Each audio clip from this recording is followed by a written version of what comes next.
Hello friend, दोस्तों ये computer है हमारे एक कस्टमर का। तो उनका ये जो सिस्टम है एचपी का है, जो मैं इसको खोल रखा हूँ, आप क्लियरली देख सकते हो। तो ये एचपी वाला, तो ये एचपी का सीपीयू है। तो उनका प्रॉब्लम क्या था कि ये जो सीपीयू है आधार कार्ड से लिंक टाई अप है। मतलब इसमें क्या होता है कि आधार कार्ड का कोड डाला होता है। मतलब जब भी आप काम करोगे आधार कार्ड का, तो आधार कार्ड वालों क्या करता है कि सिस्टम को रजिस्टर्ड कर देता है उन लोगों का सिस्टम से। तो जब भी आप उसमें लॉगिन करोगे तो ये सिस्टम का ज़रूरत पड़ेगा, क्योंकि सिस्टम का मशीन नंबर होता है, मशीन नंबर से उनका रजिस्ट्रेशन होता है। तो ये आप दूसरे सीपीयू लगाएंगे तो वो आपका लॉगिन नहीं हो पाएगा, ये सिस्टम लगाएंगे तो लॉगिन हो पाएगा। तो ये सबसे बड़ा एक सिक्योरिटी पर्पज़ के लिए कंपनी वाले करते हैं ये।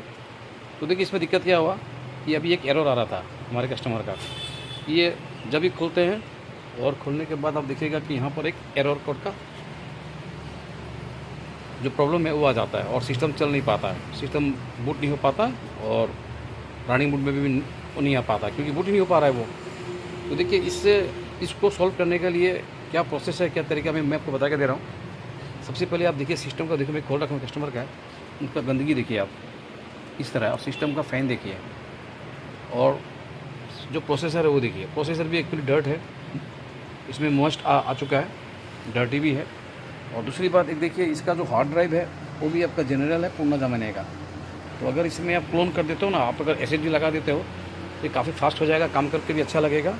और बाकी जो एरर आ रहा है उसका सोल्यूशन क्या है मैं आपको बता कर दूंगा। देखिए जो एरर आ रहा था उसका आने का वजह 2 3 4 ही हो सकता है। या तो आपका जो विंडोज़ है, जो ड्राइवर है वो अपडेटेड नहीं होगा, या तो करप्ट हो गया होगा, या तो आपका हार्ड डिस्क का कोई इशू होगा, या तो आपका रैम में भी फॉल्ट होगा। तो ये प्रॉब्लम आ सकता है, क्योंकि रैम भी अगर सही तरह से उसका उनको सप्लाई अगर नहीं मिलेंगे मदरबोर्ड को, जो प्रॉपर कनेक्शन आना चाहिए, तो भी प्रॉब्लम करेगा, विंडो एरर का प्रॉब्लम आएगा आपको।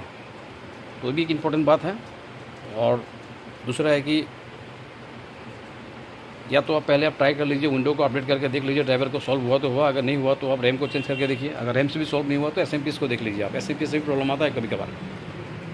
ठीक है फ्रेंड, तो मेरा वीडियो बनाने का मकसद ये था कि अगर आप हम लोग अगर चाहेंगे तो इसको हम लोग हार्ड डिस्क को रिप्लेस भी कर सकते हैं विदाउट डाटा डिलीशन का। कोई भी डाटा डिलीट नहीं होगा, हम लोग उसको ट्रांसफ़र कर देंगे दूसरे एसएसडी में।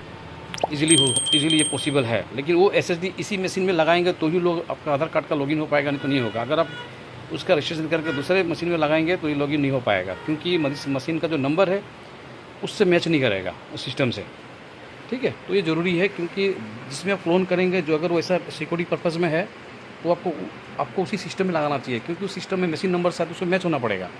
नहीं तो एरर आने का फिर से प्रॉब्लम होना सुविधा आपका प्रॉब्लम आ सकता है। चलिए हमारा वीडियो को लाइक कीजिए, शेयर कीजिए, अपने दोस्तों से शेयर कीजिए। चलिए ठीक है, थैंक यू।